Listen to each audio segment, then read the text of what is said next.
Salut à tous et bienvenue sur Elric Studio Jeux de plateau. Aujourd'hui, j'ai l'immense plaisir de vous retrouver pour une partie du très classique mais néanmoins extraordinaire célèbre jeu d'aventure Lovecraftienne Horror Arkham V2. Un jeu de Richard Lonius et de Kevin Wilson, édité par FFG en 2005, je crois. Nous allons jouer avec le jeu de base que nous allons flanquer de ces deux extensions, l'horreur d'Innsmouth et l'horreur de Kingsport, mais également des éléments de l'extension, l'horreur de Miskatonic. Alors je vous rassure, on ne va pas jouer avec tous les plateaux, on va simplement ajouter, injecter dans la partie d'aujourd'hui des éléments rigolos, que sont les héros, les gardiens, ou alors des decks de cartes supplémentaires qui vont nous permettre probablement d'accélérer un petit peu la partie parce que vous n'êtes pas sans savoir que le jeu Horror Arkham version 2 propose des parties assez longues. Voilà, donc je me suis dit que c'était intéressant de pouvoir intensifier un petit peu l'action et raccourcir un petit peu le temps de la vidéo. D'où le choix de ces éléments. Et puis, c'est aussi l'occasion de vous proposer une partie un petit peu originale.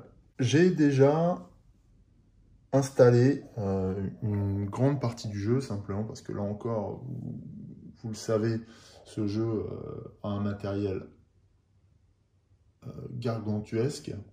Donc voilà, tous les decks de cartes, hein, que ce soit les decks rencontres, les decks de cartes d'équipement, de compétences et d'alliés, ou d'attributs, mais également les fiches personnages, la fiche grand ancien. Alors, je vous le précise, j'ai choisi délibérément ces personnages-là en feuilletant les différentes fiches. Et j'ai également choisi le grand ancien. Voilà, je n'ai rien tiré au hasard, alors que le jeu de base précise qu'on est plutôt sur des tirages au sort. Bon là, c'était pas ce que j'avais envie de faire. J'avais envie de vous proposer un team d'investigateurs un petit peu, enfin avec une histoire, et puis enfin, avec une histoire, disons avec un fil conducteur, et puis un grand ancien qu'on ne voit que très rarement, d'ailleurs que je n'ai jamais vu en vidéo, je crois. Alors, nos investigateurs, qui sont-ils? Eh bien, il s'agit de 3 personnages qui sont tous les 3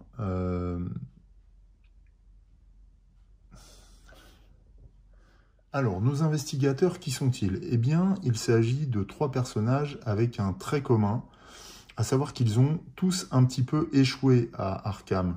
Ils n'ont pas forcément d'attache ou de raison d'être là, particulière en tout cas, avant cet instant, avant le moment un petit peu de leur rencontre dans les rues d'Arkham. Alors, écoutez, on va rentrer un petit peu dans l'histoire de chacun en installant le personnage directement dans la partie, là encore, pour raccourcir un petit peu la vidéo et notamment l'étape de la préparation. Nous avons déjà Ashcan Pitt. Alors, Ashcan Pitt est un vagabond qui se retrouve à Arkham totalement par hasard au gré de ses pérégrinations, de ses déambulations, de par l'Amérique. Et donc Ashcan Pitt est un garçon robuste, voilà, forgé aux aléas et aux rencontres que l'on peut faire dans la rue, qui sont plus ou moins heureuses. Et donc, voilà, qui a déjà une résistance physique de 6, donc une bonne constitution, et une santé mentale de 4. Donc on est sur un personnage relativement équilibré, mais avec peut-être une légère faiblesse, un petit peu marquée par son histoire et ses vagabondages. Dans ses possessions fixes, il a peu d'argent, il est relativement fauché, c'est un vagabond sans domicile. Donc il a $1, il a 3 pions d'indice, il est habitué à observer les choses. Et il a un allié duc. Alors, qui est Duke? Eh bien, je vous le montre tout de suite. On va aller le chercher dans le deck allié. Voilà. Hop. Duke, eh bien, Duke est un chien. Donc, c'est son fidèle compagnon. C'est un allié. Et l'intérêt de Duke, c'est qu'il apporte +1 au maximum de santé mentale de Ashcan Pit. Voilà. Et que lorsqu'on défausse la carte de Duke, Ashcan peut restaurer immédiatement sa santé mentale à son maximum. Première possession de Pit. Son allié, son fidèle compagnon de route, Duke. Ashcan a également des possessions aléatoires que nous allons tirer au sort. En premier lieu, donc c'est une compétence que nous allons aller chercher au hasard. Alors, je vais prendre le deck, hein, pareil, j'aurais dû les approcher un petit peu des fiches perso. Voilà, comme ça, nous pouvons faire le tirage au sort ensemble, puisque c'est une façon déjà de démarrer la partie. Ok, alors, pour Ashcan, une première compétence, ça va être la volonté, +1. Quand vous dépensez un indice pour ajouter un dé à votre test de volonté, ajoutez un dé supplémentaire. Okay, donc, une première compétence qui sera certainement très utile à Ashcan, à n'en pas douter. Voilà. Ensuite, Ashcan a un objet unique. Donc pareil, on va prendre le deck des objets uniques. Je crois que tout est en train de se mélanger. C'est pas la peine. Donc on va remettre ça d'équerre. Voilà. On va garder ça pour les autres persos. Ok, donc un objet unique pour Ashcan encore. Et c'est cette fois... Alors, c'est un fragment Dealt Down. C'est un tome. Lors de la phase mouvement, il permet de... Enfin, quand on décharge cette carte, on dépense 2 points de mouvement pour faire un test de savoir -2. Si vous le réussissez, retirez un pion destin de l'échelle du destin. Défaussez cette carte et perdez 2 points de santé mentale, sinon il ne se passe rien. Ça peut servir à retarder un petit peu l'arrivée du Grand Ancien, le réveil du Grand Ancien. Bon, c'est pas ce que j'aurais souhaité en début de partie, mais voilà, le sort en a décidé ainsi. Il vaut mieux en prendre l'habitude dans ce jeu. Il a un objet commun également. Une procédure.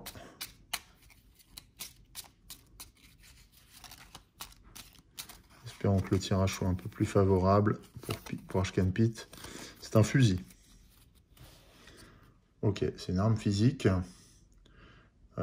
qui confère +5 au test de combat. C'est un bon tirage. Alors, on a un peu de mal à imaginer un vagabond se baladant dans les rues avec un fusil, plutôt avec une guitare, mais bon, pourquoi pas après tout, hein, on est aux États-Unis. Bon, en tout cas, ça va nous servir aussi, ça arrange bien nos affaires. Donc voilà, pour Ashcan, on est bon. Avec Ashcan, enfin dans les rues d'Arkham, on a aussi Rex Murphy qui est arrivé. Alors Rex Murphy, en fait, c'est un journaliste, un reporter. Là, il est arrivé à Arkham en travaillant comme pigiste au Arkham Advertiser. Et voilà, donc il se retrouve ici un petit peu par hasard, un petit peu obligé, conduit par son activité professionnelle à se retrouver dans ce secteur. Alors le truc c'est que bon, Arkham n'étant pas la ville la plus glamour des États-Unis, il s'est retrouvé là un petit peu par obligation parce que Rex Murphy est un poisseux, mais vraiment. C'est-à-dire qu'il a accumulé les déconvenus lors de ces dernières années, aussi bien sur le plan personnel que professionnel. Il a perdu quasiment toutes ses possessions, il a perdu son entourage, donc il s'est réfugié forcément dans les méandres de l'alcool, dans les drogues. Et évidemment, ça ne l'a pas aidé. Donc sur le plan professionnel, bien, lors de ses récentes enquêtes et investigations de reporter, il a également perdu un certain nombre de choses. Le sort s'acharne et il commence à se demander si il n'y a pas une raison à tout ça. Et fait intéressant, lors d'un de ses voyages en Europe récents, il a un soir de désespoir été consulter une voyante en Lituanie, alors qu'il était en Lituanie, et cette voyante lui a indiqué qu'il était maudit. Et à ce moment-là, Rex a compris que cette vision n'était pas forcément simplement qu'un attrape-nigo, et en effet, les dires de la voyante corroboraient avec ses récentes expériences, alors qu'il ne la connaissait pas, bien sûr.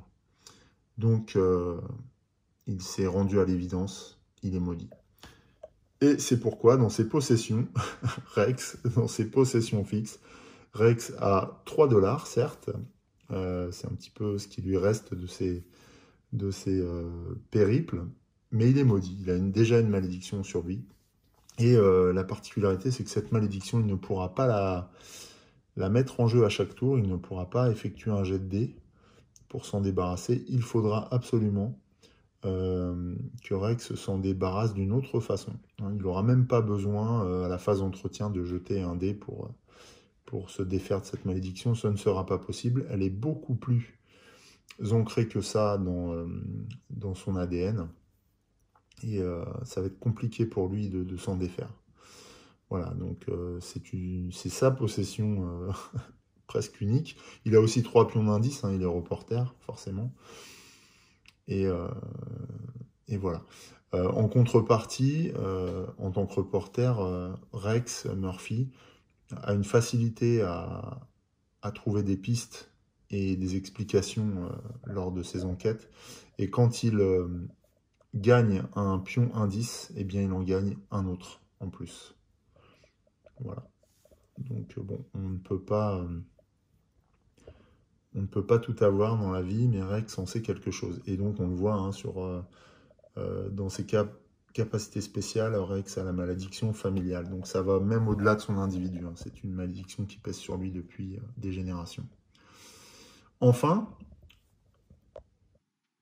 c'est avec Jenny Barnes que nous allons aussi jouer.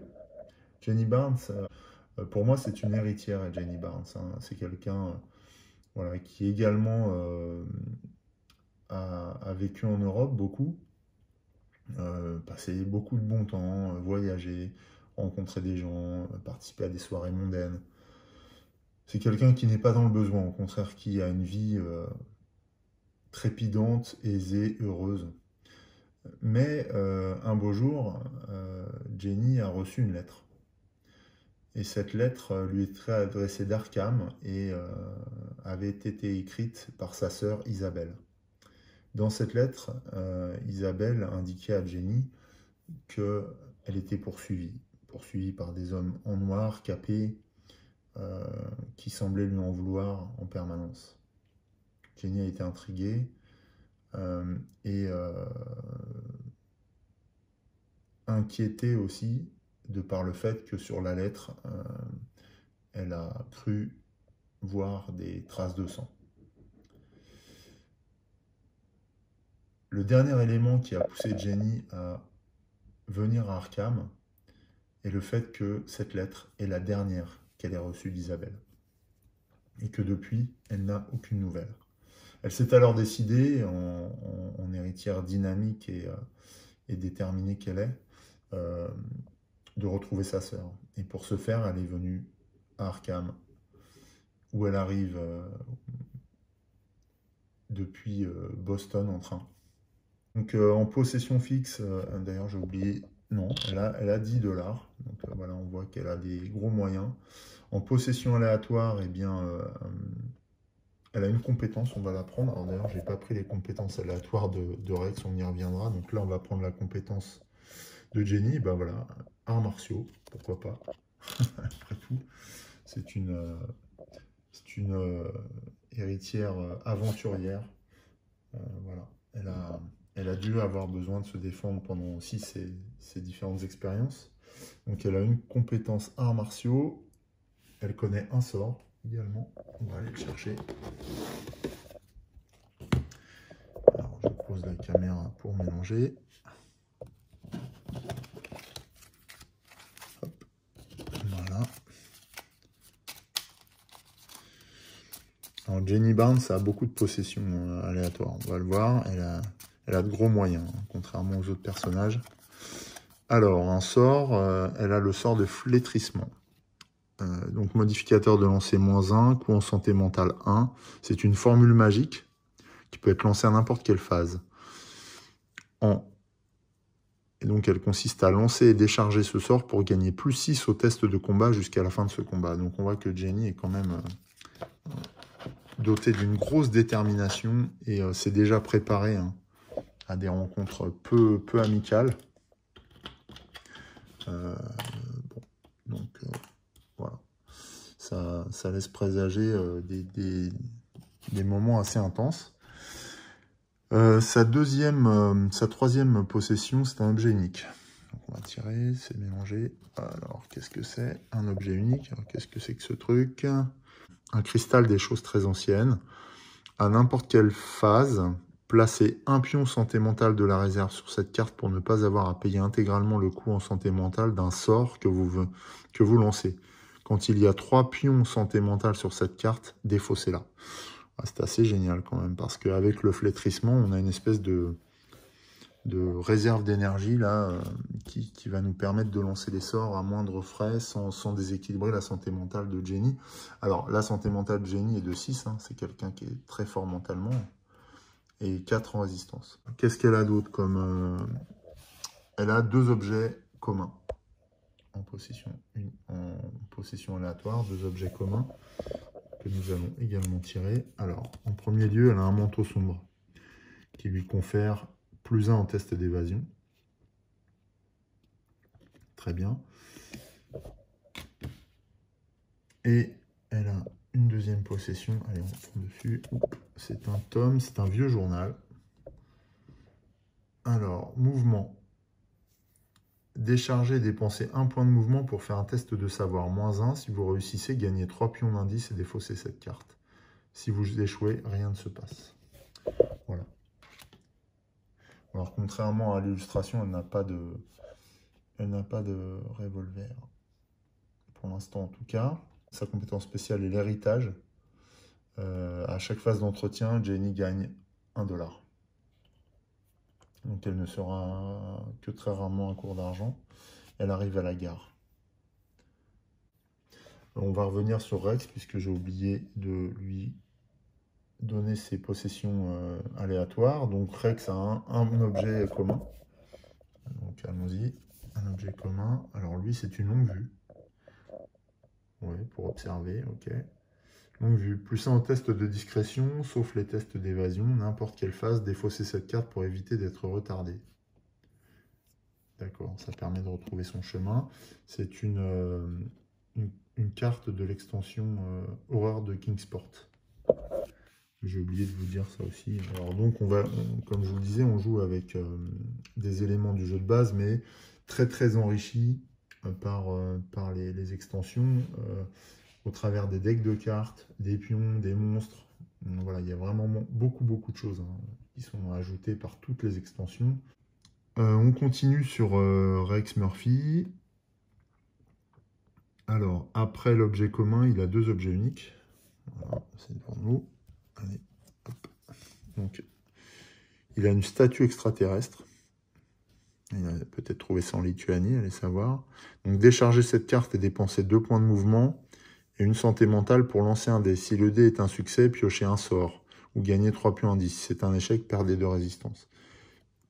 Ouais, utiliser cette statue extraterrestre n'est quand même pas très, comment dirais-je, fiable.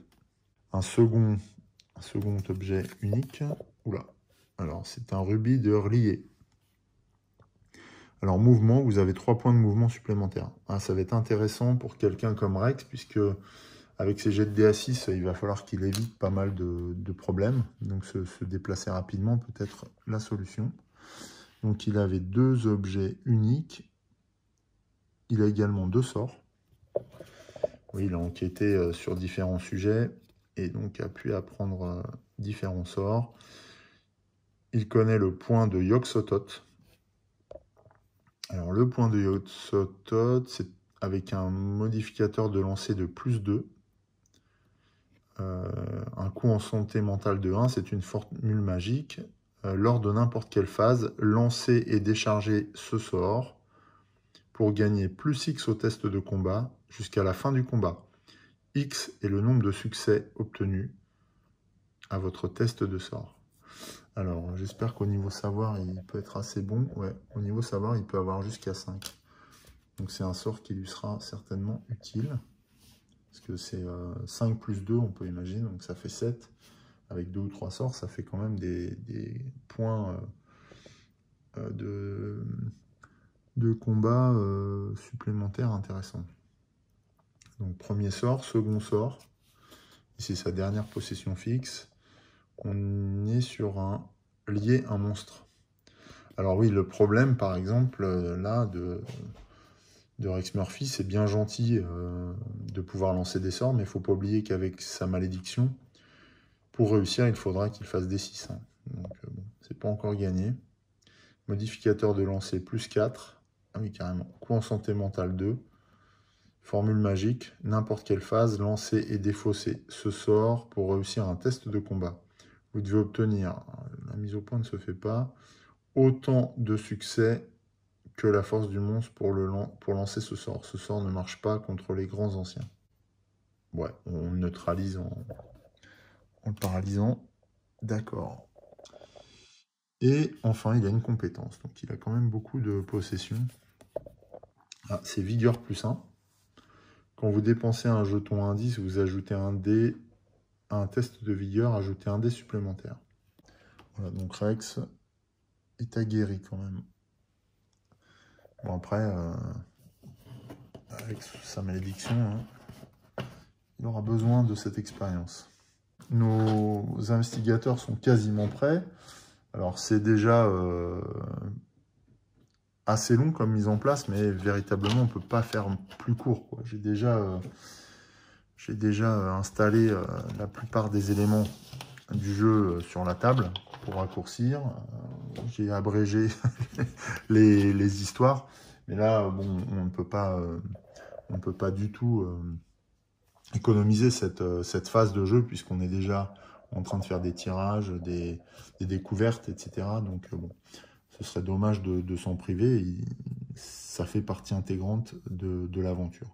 Dernier aspect des personnages, eh bien, ce sont leurs compétences et leur niveau de départ, puisque vous savez qu'à Horror Arkham, chaque compétence a une échelle, en fait, et que au moment, la particularité de Horror Arkham, et ça doit être le seul jeu d'ailleurs, que je connaisse qui propose cette dimension-là, c'est que le personnage va adapter ses capacités en se concentrant, donc en dépensant des points de concentration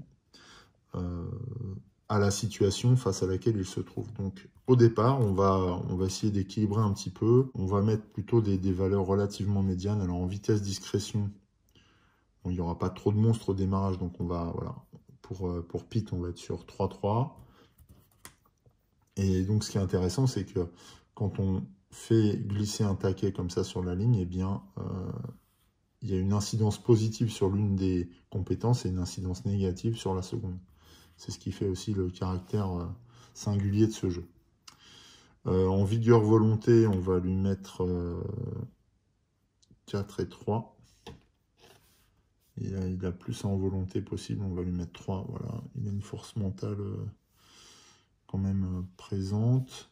Et en savoir chance, c'est pas quelqu'un de très chanceux, mais on va quand même privilégier la chance au début de partie. Ça, c'est pour Ashcan Pit. Alors, Ashcan, ça veut dire cendre. Pour Rex, on va lui mettre 3-3 en discrétion vitesse. En vigueur volonté. Alors voilà, vigueur volonté, c'est pas sa tasse de thé. Maintenant, j'ai envie de gonfler la volonté. Parce que la vigueur, de toute manière, il va pas trop s'en servir. Si, on peut peut-être gonfler la discrétion. Parce qu'il a plus de... Il se déplace plus vite, je crois. Mouvement. Ouais. Donc on va gonfler la discrétion parce que avec le rubis de relier, il va se déplacer de 3 en plus. Donc on va lui mettre 1 en vitesse et 5 en discrétion. Il a 2 en concentration, ça veut dire qu'il pourra bouger de 2 ses taquets à chaque phase d'entretien. En savoir chance, on va le mettre sur un score équilibré pour le moment, 3-3. Voilà. Pour Jenny Barnes, là encore on va équilibrer. En vitesse, on va lui mettre 2-2. Vitesse discrétion, en volonté vigueur, on va lui mettre 3-3. Et en savoir chance, elle va avoir 3-3 aussi. Voilà, valeur en médiane, hein, c'est pas très original. Alors je le disais, donc Jenny habite à la... Enfin, donc elle arrive à la gare à Arkham. Donc on est au nord d'Arkham. Hein. Ok. Et Rex, lui, est pour le moment basé au journal, où il a trouvé un petit contrat de pigiste. Et Ashcan Pit, lui, se retrouve sur les quais. En fait, il est venu sûrement par voie maritime ou aquatique, tout au moins. En tout cas, c'est là qu'il a échoué, si l'on peut dire. Le premier joueur sera Rex. Nos 3 investigateurs sont totalement prêts à l'aventure. Ils vont faire face à un grand ancien que nous n'avons pas l'habitude de voir sur les vidéos proposées sur YouTube. Il s'agit de Quan-Chi Lutaeus. Quan-Chi Lutaeus ou les empreintes dans la poussière. Je vous laisse admirer le perso. Alors, Quan-Chi Lutaeus est un grand ancien assez effrayant, je dois dire, et qui a des mécanismes qui vont procurer une tension assez particulière, qui me semblait plutôt cool à vous proposer dans le cadre de la vidéo. Les empreintes dans la poussière. Voilà, c'est un grand ancien, on le voit tout de suite, hein, qui a l'immunité physique, l'immunité magique, qui modifie les jets de combat à -3. L'empreinte dans la poussière, c'est quoi? Tant que Quan-Chi Lutaeus est plongé dans son sommeil, mélangez les 3 paquets poussière. Les 3 paquets poussière sont ceux d'éclat. Voilà. Et on voit l'illustration est sympa, on a un personnage qui se désagrège. Donc mélangez les 3 paquets poussière au début du jeu et placez les faces cachées sur cette feuille. Bon, nous on les mettra à côté de la feuille. Au début de chaque tour, le premier joueur doit dépenser 2 pions d'indice ou piocher une carte du paquet poussière de plus faible valeur qui a encore des cartes. Voilà, et on peut imaginer que derrière ces cartes se cachent des événements qui ne seront pas forcément de tout repos pour nos investigateurs. Donc c'est ce qui va amener cette tension dont je vous parlais tout à l'heure. Par ailleurs, au sujet de Quan-Chi Lutaeus, qu'est-ce qu'on peut voir? Il apporte un modificateur de -3 dans les jets de combat, enfin dans les jets de combat lors du combat final. Hein. Il a l'immunité physique, l'immunité magique, donc ce sera une partie de plaisir. Au début de la bataille, tous les alliés sont remis dans la boîte, carrément. Les adorateurs de Quan-Chi Lutaeus sont des sorciers qui lui ont demandé l'immortalité.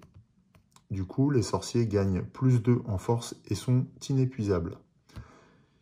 Les investigateurs ne gagnent pas de pion indice en battant un sorcier, sauf s'ils peuvent ignorer la capacité inépuisable.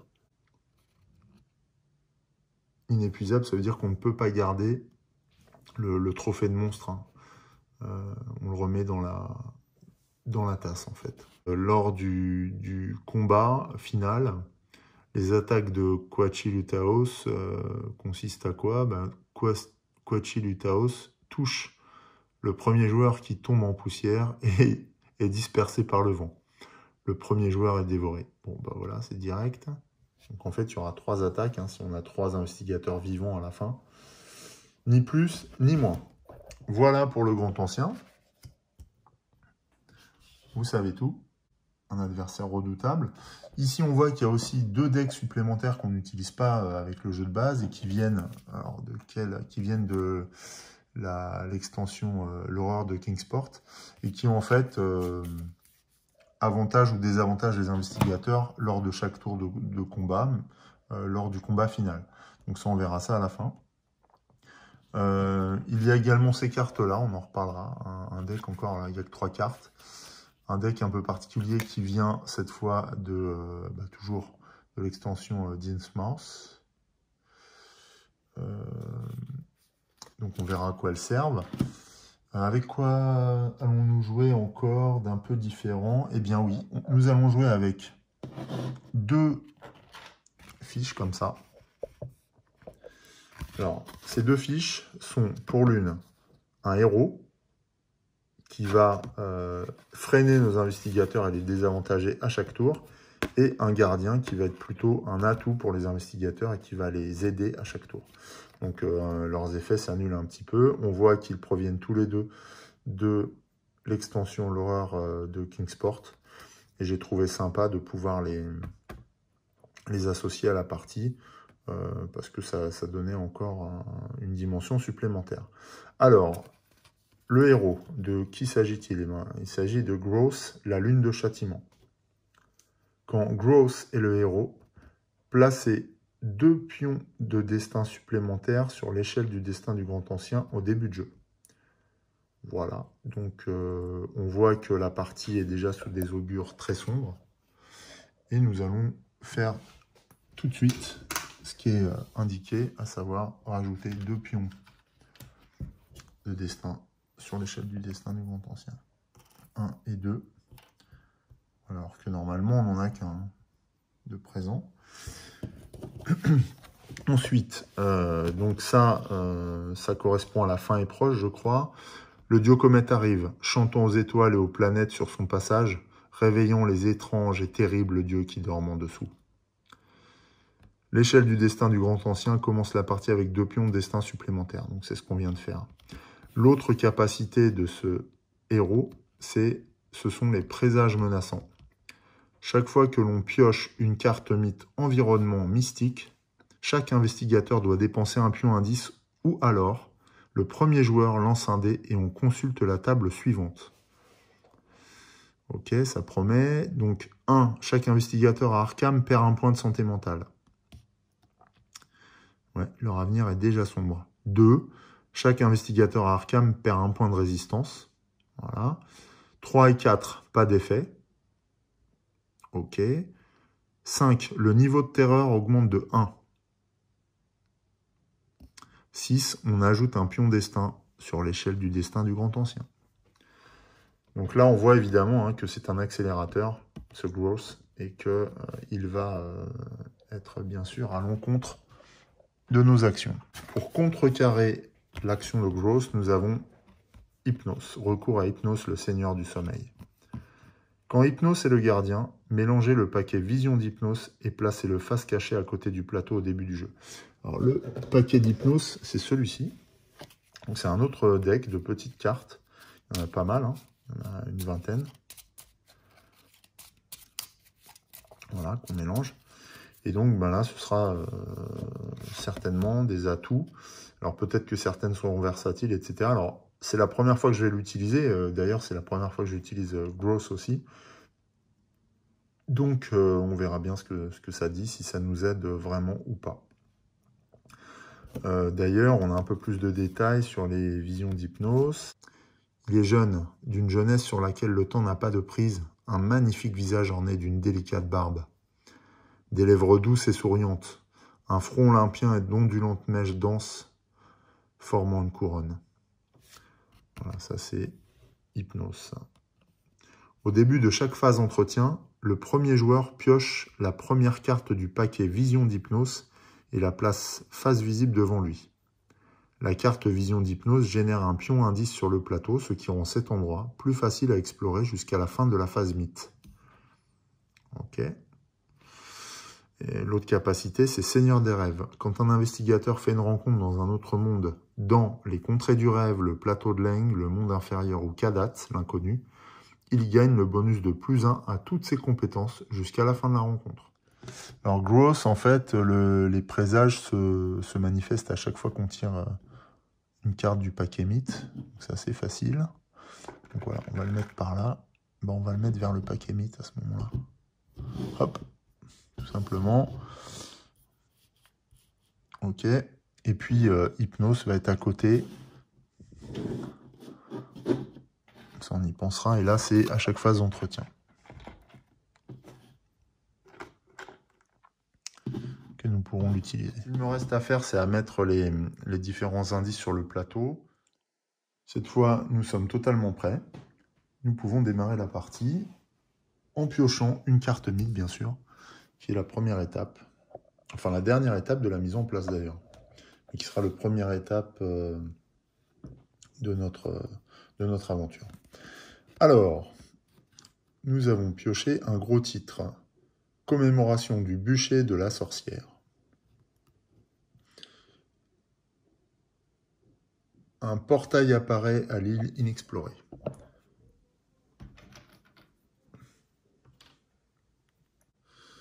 Attention, on pioche un premier portail, une première faille dimensionnelle qui s'ouvre à l'île inexplorée. Sur l'île inexplorée, du coup, donc, eh bien évidemment, l'indice disparaît. Et dans le même temps, puisque une faille dimensionnelle apparaît, des créatures du mythe vont pouvoir s'immiscer dans notre monde. Donc nous allons prendre la tasse. Alors la tasse est considérablement enrichie aussi par les expansions, puisque les deux extensions dont vous avez vu la boîte ajoutent respectivement 32 et 28 monstres, plus les monstres contenus dans l'horreur de Miskatonic. Donc ça fait plus de 120 ou 150 monstres. Voilà, alors nous avons pioché une larve amorphe. Alors, un niveau de conscience de 0. Voilà, avec un symbole hexagonal. Alors, elle a l'immunité physique. Un cadre noir, donc elle se déplace normalement. De l'allée sombre semblait se détacher un morceau d'obscurité, glissant le long des murs et s'élevant pour bloquer notre chemin. C'est une créature rampante, voilà, qui provoque quand même l'horreur, hein, et qui peut infliger des blessures assez sérieuses. 2 touches pour la détruire et un modificateur de -2 pour les tests de combat avec 2 blessures si on échoue à ce test. Donc un adversaire redoutable qui apparaît déjà en provenance de Yugot. Alors elle a l'immunité physique, je crois. Mince. Elle a l'immunité physique. Ouais, donc ça veut dire qu'Ashkan Pit avec son fusil ne va rien pouvoir faire. Ça, c'est bien dommage.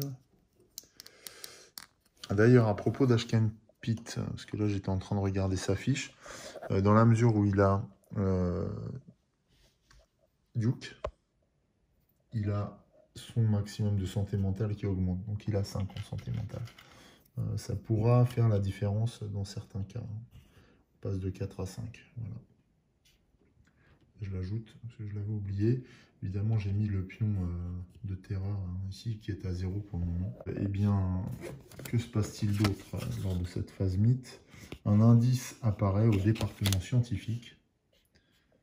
Donc là, on est tout dans le même secteur. On rajoute un pion indice ici. Ashkan Pit, du coup, il est 1, 2, 3. Il est à 3 de distance.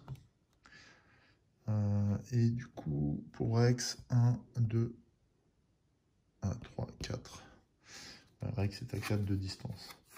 Voilà, et donc toujours dans la commémoration du bûcher de la sorcière, on a le déplacement des créatures lune et croix, enfin, oui, plus quoi.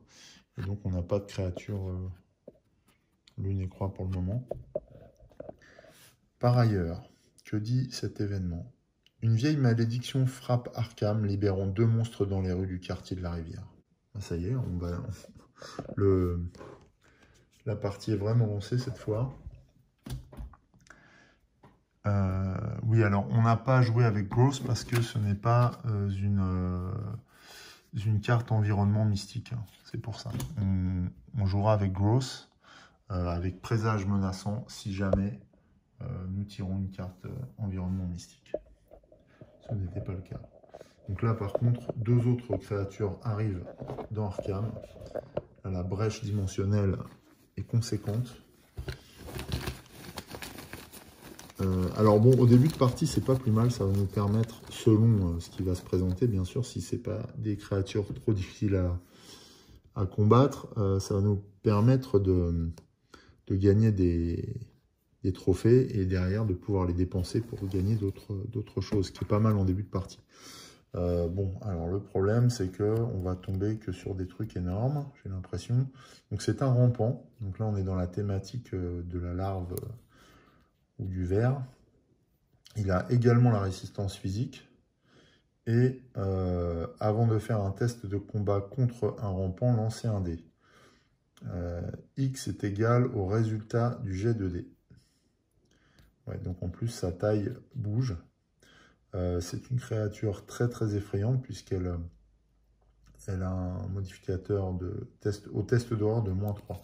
Donc celui-là, on va plutôt l'éviter. Hein. Et vraiment une sale trogne. Ouais. Alors celui-là, en plus, il est dans les rues du quartier de la Rivière. Donc en plein milieu du plateau et il nous barre le chemin notamment du magasin. Ici. Et ça, c'est vraiment embêtant parce qu'en début de partie, on est obligé de s'équiper à ce jeu. Alors même si nos investigateurs sont pas mal dotés, mais on voit que là, on n'est pas très gâté en matière de monstres quand même. Voilà, et la deuxième créature qui apparaît là grâce à la suite des gros titres du bûcher de la sorcière, c'est un peuple serpent. Alors, effrayant également. Résistance magique cette fois. Il est insaisissable. Insaisissable, ça veut dire... c'est quoi déjà insaisissable?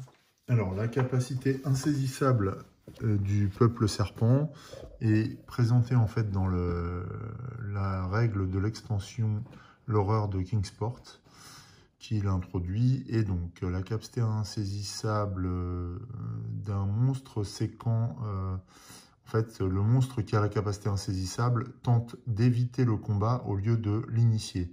Les monstres avec cette capacité sont indiqués par un modificateur vert de conscience sur leur face mouvement, en plus de leur capacité insaisissable sur leur face combat. Les investigateurs peuvent quitter ou finir leur déplacement dans une zone contenant des monstres insaisissables sans avoir à les combattre ou à fuir ces monstres. Pour initier un combat contre un monstre insaisissable, l'investigateur doit être dans la même zone que ce monstre durant la phase de mouvement et doit d'abord réussir un test d'évasion contre ce monstre. Si ce test est réussi, alors le combat commence normalement. Si ce n'est pas le cas, le déplacement de l'investigateur est immédiatement terminé.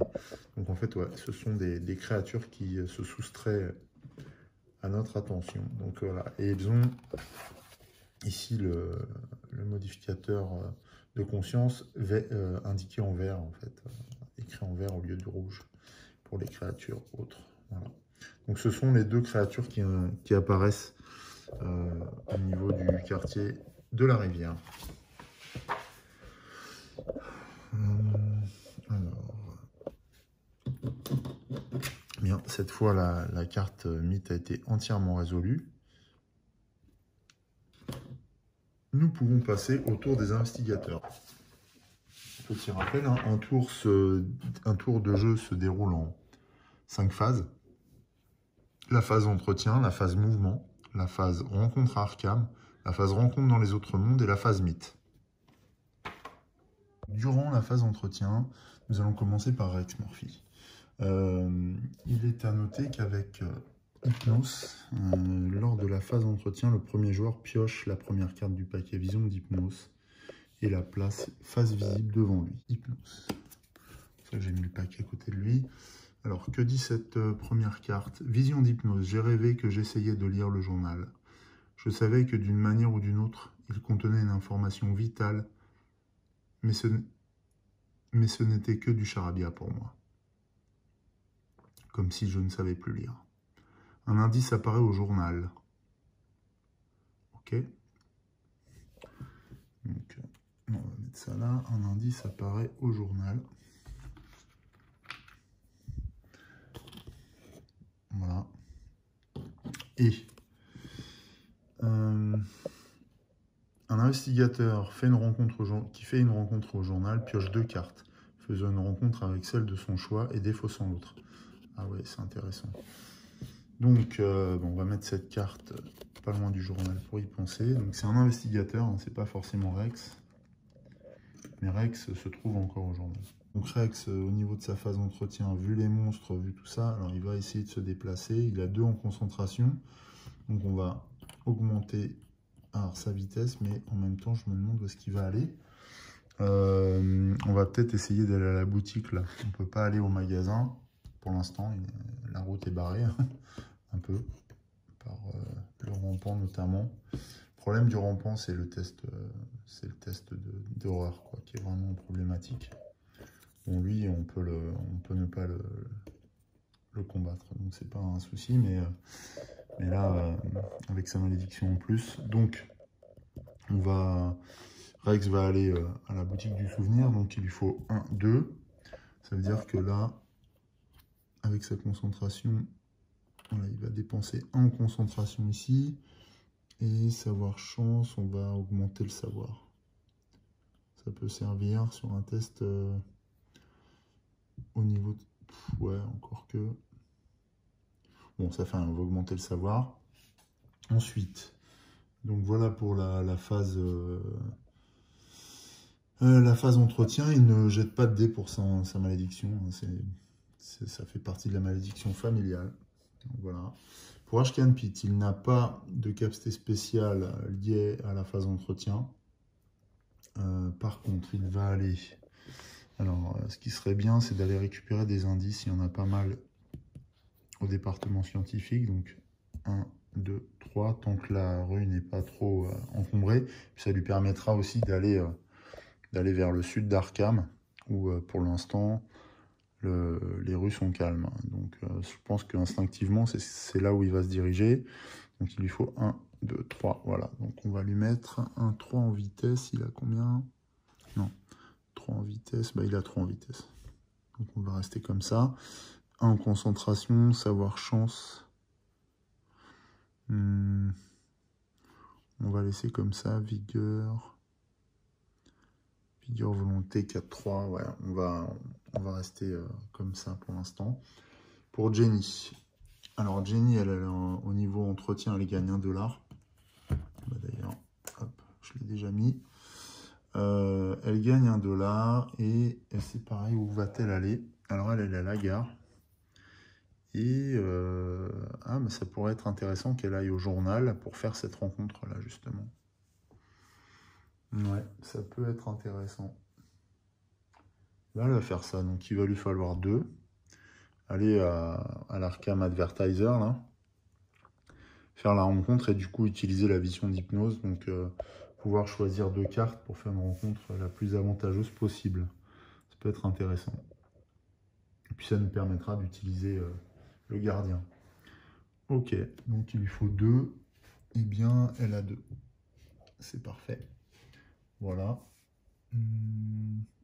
Savoir chance. Est-ce qu'on équilibre vigueur volonté? On va augmenter un peu la volonté quand même. Voilà. De 1, puisqu'elle a en concentration, on ne pourra pas faire mieux. Ok. Allez, on part comme ça. on part comme ça devrait aller. Donc voilà pour la phase entretien. Nous passons à la phase rencontre. Phase entretien, donc c'est Ashkan Pitt le premier joueur. C'est ça? Oui, c'est Ashkan Pitt le premier joueur. Ok, donc Ashkan Pitt va bouger. Donc 3 mouvements. 1, 2, 3. Il arrive au département scientifique où il récupère 2 indices. Ce qui lui fait 5 indices. Ce qui lui permettrait de fermer un portail éventuellement.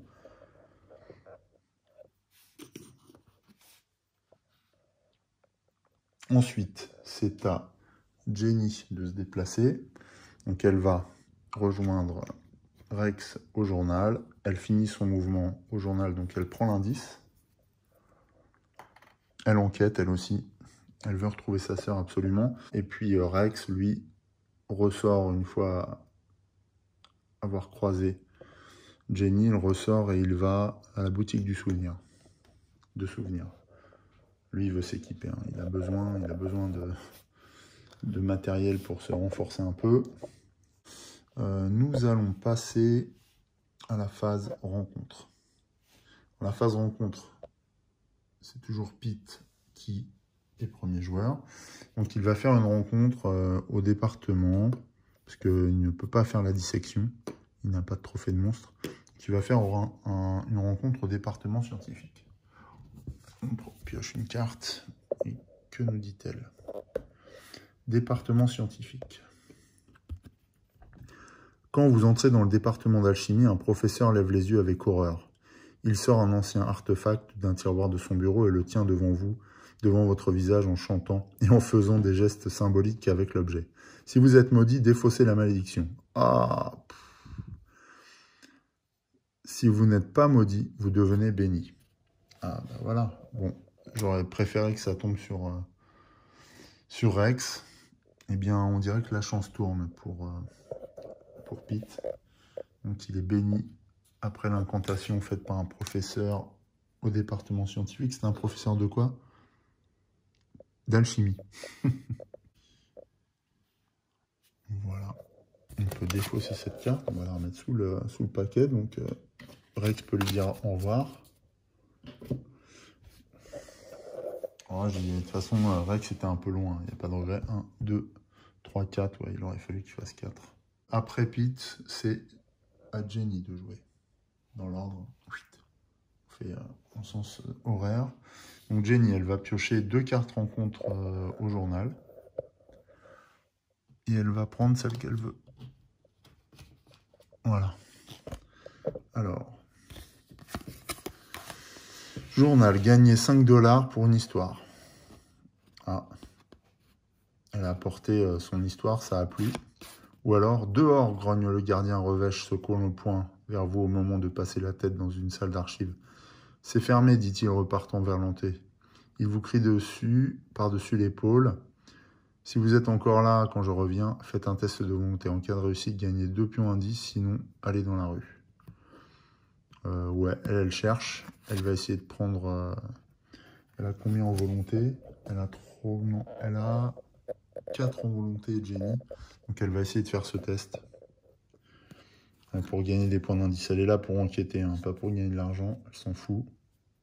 Elle, ce qu'elle veut, c'est retrouver sa sœur. Donc elle enquête. Et du coup, bien sûr, elle enquête sur le mythe par la même occasion. Donc elle fait un test de volonté. 4 moins 1. Ça fait 3. C'est un échec. Donc, elle se fait éjecter du journal. Je pense que c'est logique qu'elle agisse comme ça, donc pas de regret. Tant pis pour les 5 $.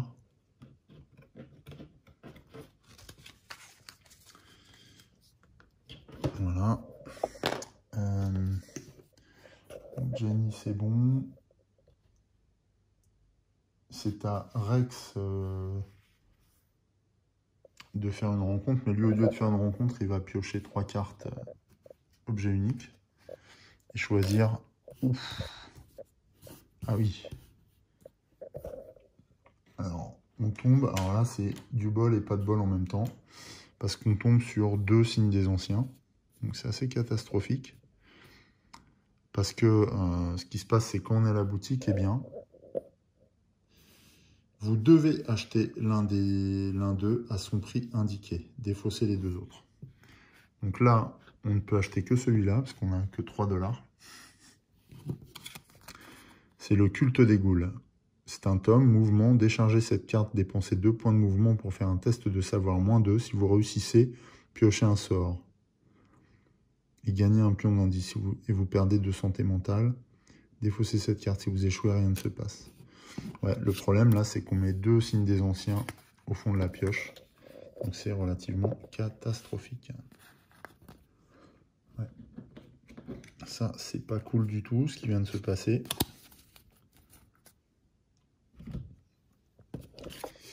Bon, regardez, on oublie. Et en plus, il dépense tout son fric, Rex. C'est bien son image de poisseux à lui. Ok, allez, on oublie vite. Donc, cette fois, on a fait les rencontres de tout le monde. La phase rencontre est terminée. Nous allons bientôt arriver à une nouvelle phase mythe. Très bien. Alors, Gross va-t-il lancer un châtiment ou pas? Attention, c'est un gros titre, donc Gross reste tranquille et ne va pas lancer de nouveaux châtiments. Un portail s'ouvre au square de l'Indépendance. Alors avant d'oublier, je vais ajouter un pion destin.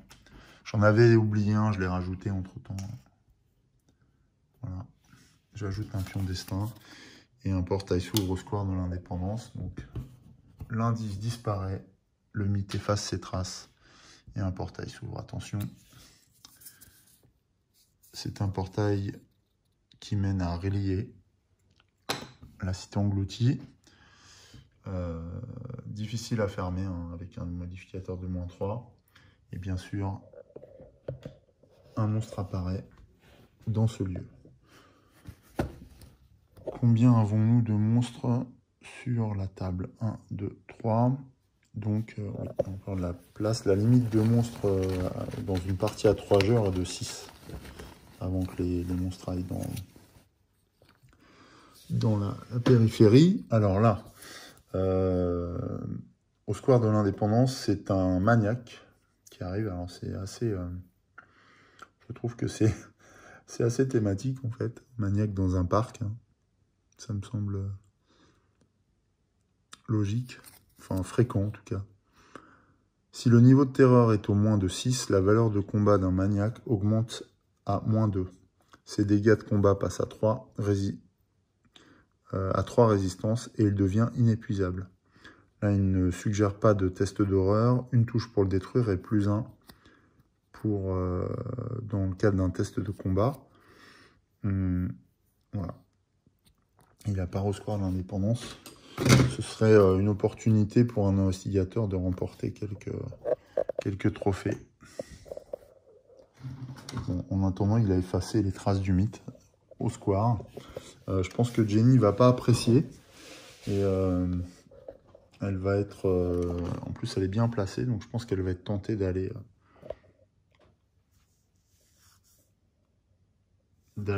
s'expliquer avec le maniaque.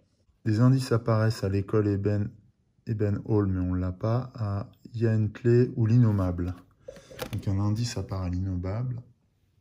Ici, c'est pas mal parce qu'on a du monde sur place. Enfin, non loin de là. On a Ashcan Pit, hein, qui est dans le secteur. Rex aussi. Il n'est pas loin. Il est à 3. Donc très très bien. Les créatures se déplacent. Alors on a une créature hexagonale qui se déplace. Donc la larve amorphe se déplace normalement. Et ainsi que les créatures... bah c'est tout. Les autres créatures n'ont pas. Donc on a des créatures lune, rond, enfin cercle, et lune encore là-bas. Ok, donc il n'y a pas d'autres mouvements de monstres. Le patient prétend que sa folie est causée par des écrits. Ça, c'est le gros titre. Chaque investigateur ayant un tome perd 2 santé mentale. Chaque investigateur n'ayant pas de tome, mais ayant au moins un sort, perd une santé mentale. Ok. Donc, les investigateurs avec un tome. Qu'est-ce qu'un tome? Lui, il n'a pas de tome. Évidemment, Rex en a, donc il perd 2 santé mentale. Je pense pas que vous soyez plus étonné que moi. Et Jenny perd 2 santé mentale également. Elle passe de 6 à 4 et Murphy de 5 à 3. Ok. Bon. Pas grand chose à dire. Hein. La malédiction de Rex commence à contaminer d'autres investigateurs, c'est tout. Et du coup, la phase mythe s'achève sur cette perte de santé mentale. Les écrits découverts dans ces livres ont été trop violents mentalement, apparemment. Le deuxième tour s'achève ainsi. Nous défaussons la carte Hypnos. On va la mettre là. Nous allons passer au troisième tour. Et à la fin du troisième tour, nous mettrons fin à ce premier épisode. Bien sûr, nous reprendrons la partie au cours d'un second épisode qui suivra le premier. Avant de démarrer le troisième tour, je viens de m'apercevoir que j'avais oublié quelque chose d'important. C'est de prendre en compte la règle des empreintes de la poussière, à savoir pour Rex de défausser des indices. Donc je l'ai fait, hein, voilà, il n'y a pas de sujet particulier, parce que Rex partait avec 3 pions d'indices, donc voilà. Par contre là, vu qu'on va démarrer un nouveau tour, et que, alors là c'est Jenny le premier joueur, et bien c'est Jenny qui va, puisqu'elle n'a qu'un indice, elle va dépenser, elle va piocher une carte, elle par contre. Voilà. Elle va piocher une carte et on va voir ce qui se passe.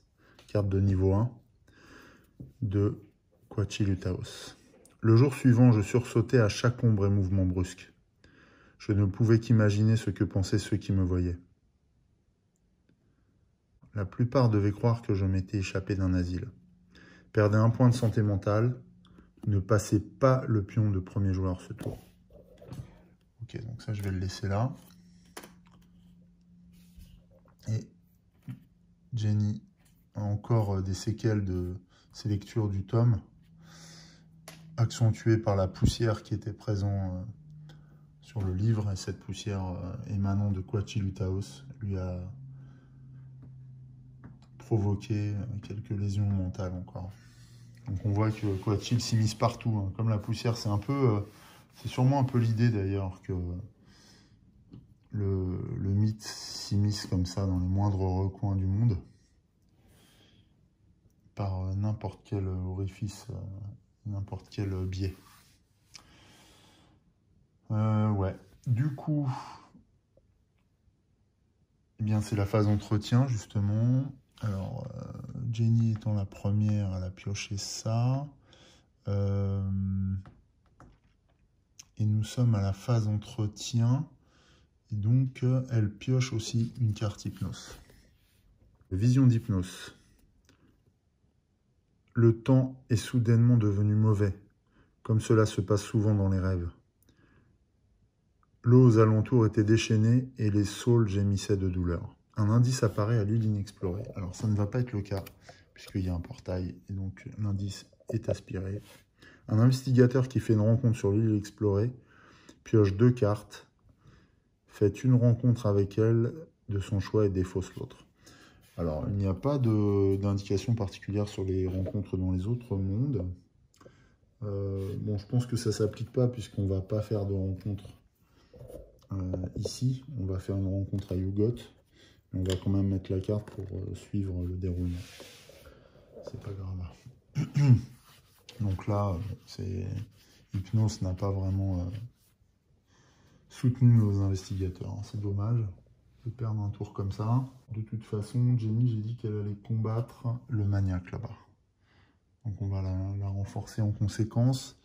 Vitesse, il lui faut un 2. Il lui faut un 2 à la 2. Vigueur, volonté. Volonté, elle n'a pas besoin, véritablement. Il vaut mieux qu'elle renforce sa vigueur.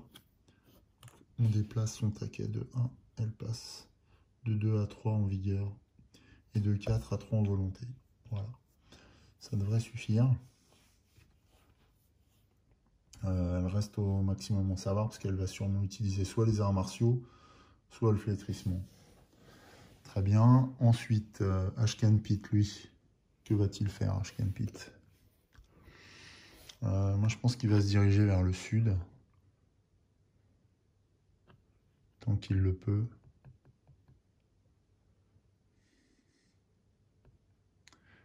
Ouais. Ouais, parce que là,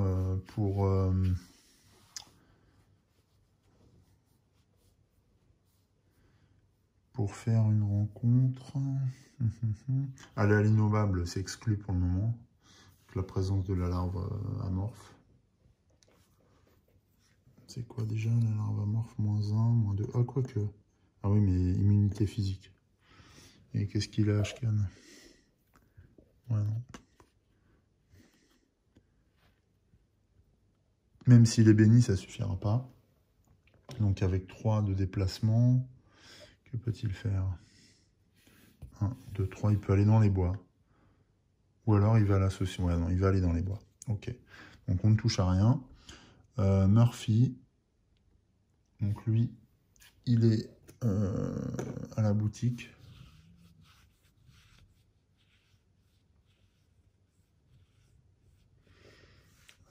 Que va-t-il faire, Murphy?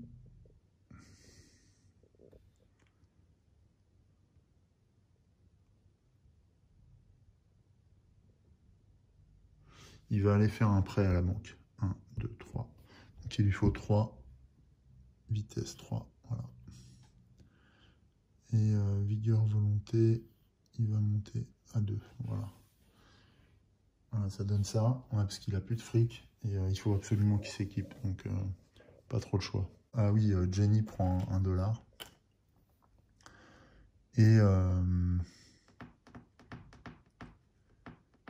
Et puis, c'est tout, je crois. Hein. Ouais, c'est ça. Donc là, on arrive à la phase mouvement. Donc, Jenny d'abord, elle fonce au square de l'Indépendance et elle va tout de suite combattre contre le maniaque, faire cette rencontre. Voilà. Et elle essaiera en par là même de passer dans le portail qui mène à Arlier. Alors, pas de test de combat particulier, pas de modificateur. Et plus 1 en modificateur de combat. Donc Jenny, elle a en vigueur, elle a 3. Donc 3 déjà. Et elle va utiliser les arts martiaux, n'importe quelle phase. Quand vous faites un test de combat, gagnez plus 2 pour chacune de vos mains libres. Elle a 2 mains libres, donc ça va lui faire plus 4. Voilà. Donc là, Jenny va, je pense, se défouler sur le maniaque. Ce que je lui souhaite. Attention. Donc Jenny, elle a 1, 2, elle a 2 succès, Jenny. Ce qui suffit, hein, il fallait une touche pour le maniaque. Donc elle explose le maniaque. Voilà. Et inépuisable, donc là par contre, elle ne remporte pas de trophée. Il retourne simplement dans la tasse. Et du coup, Jenny se retrouve face au portail par lequel elle a aspiré et atterri à Arlier, dans la cité engloutie.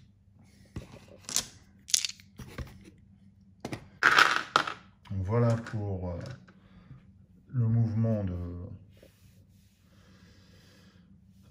c'est le mouvement ou la rencontre? Non, c'est le mouvement de Jenny. Ensuite, c'est à Rex de se déplacer. Alors Rex, on a dit qu'il allait à la banque. 1, 2, 3.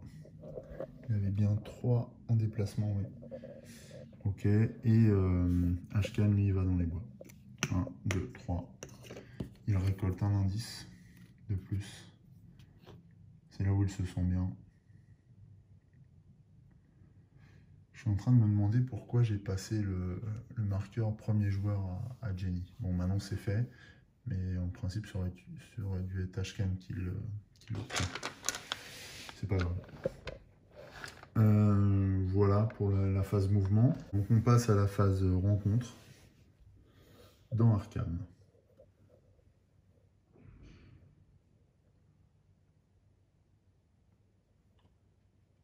Jenny étant dans les autres mondes et possédant le pion de premier joueur, ça va être à Rex de faire une rencontre en premier. Donc lui, comme rencontre, il va prendre un prêt bancaire. Alors, entretien, gagner 2 $, puis lancer un dé. Défausser cette carte sur un 1.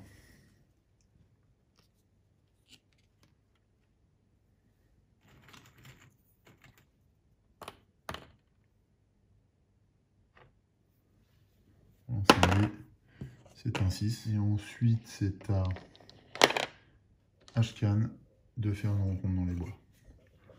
Alors là, attention, on va voir ce qui se passe.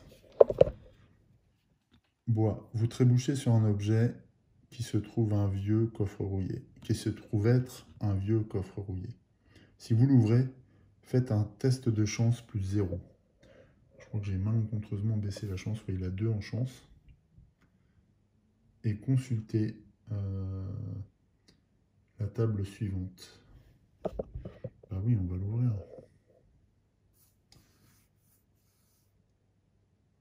Faites un test de chance plus 0. Donc il a 2 dés. On va lancer 2 dés pour le test de chance d'Ashkan. Yes, 5. C'est un succès.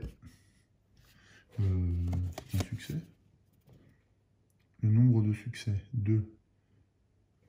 Il n'y en a qu'un. Piocher un objet commun. Parfait. Donc, pioche un objet commun. C'est très bien.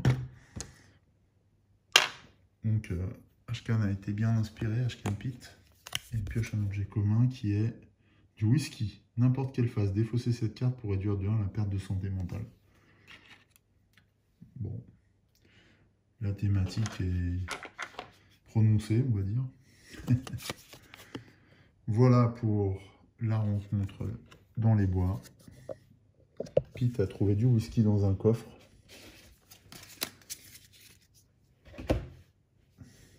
Et je pense qu'il en fera bon usage. Nous allons passer à la phase rencontre dans les autres mondes. Et c'est Jenny, cette fois, qui va se retrouver dans cette situation. Elle pioche une carte portail. Alors, autre. Donc là, nous sommes à un relié.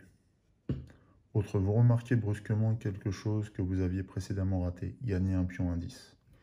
Parfait. Ok. Donc, Jenny, qui cherche inlassablement, y compris dans les autres mondes, trouve encore un indice.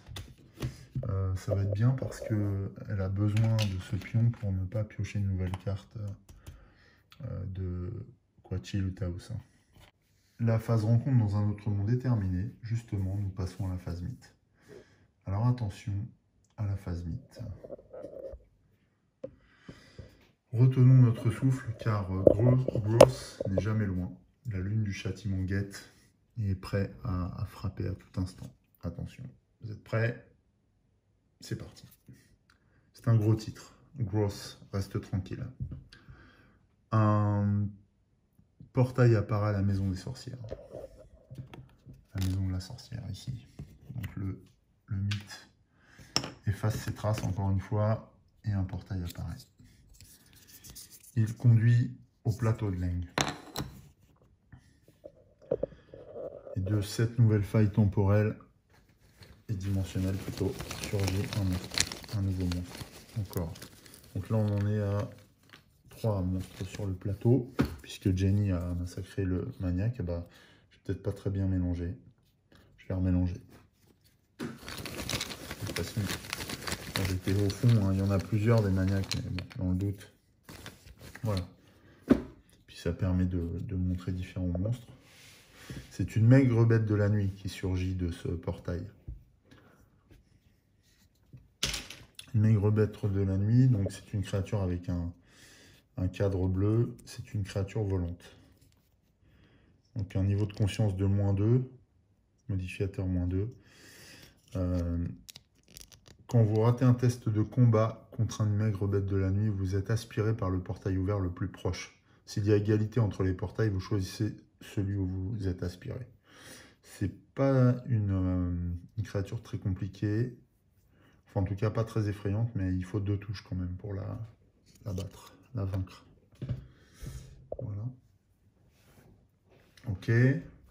Donc voilà pour l'ouverture du portail. On va tout de suite mettre le pion destin sur Quachi-Lutaos. Le destin avance inéluctablement. Un indice apparaît à l'hôpital de la congrégation, au vallon de la source ou la caverne noire. Donc nous, ce sera la caverne noire. On n'est pas très loin de la maison de la sorcière. Mais bon, l'accès est totalement bouché pour l'instant. Résistance physique. On pourrait tenter le coup face au rampant, mais c'est pas évident encore. Voilà. Et les monstres se déplacent. Problème de mise au point. Alors, on voit que les monstres hexagonaux se déplacent vers le blanc. Donc, la larve amorphe se déplace dans le quartier nord. Les monstres avec ce symbole de trait oblique se déplacent également. La maigre bête de la nuit s'envole et tournoie dans le ciel. Et c'est tout. Le reste, on a le peuple serpent et le rampant qui ne sont pas concernés par ces mouvements. Enfin,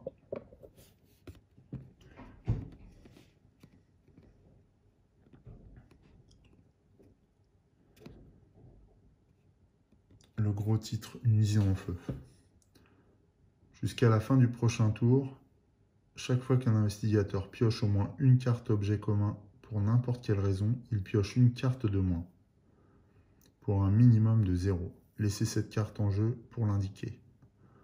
Ah ouais, d'accord. Bon.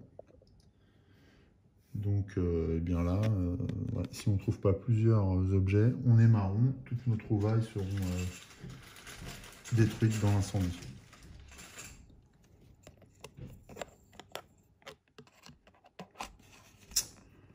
Ok. Donc je vais mettre un pion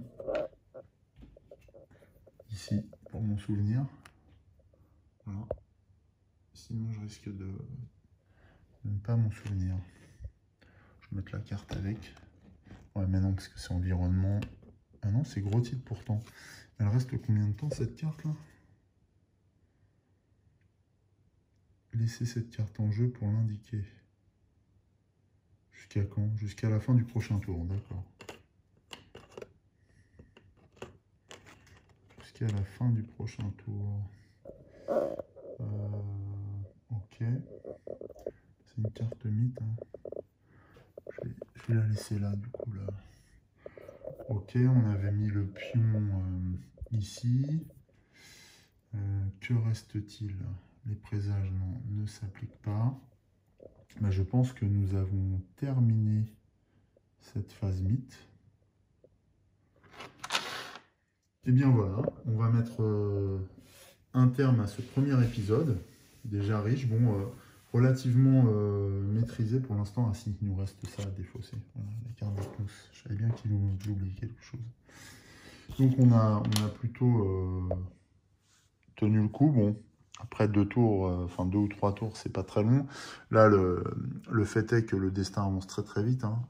Quachi-Lutaos se réveille à partir du 12e pion. On est déjà au prochain tour, on sera sur le 6e slot. Bon, il y a assez peu de monstres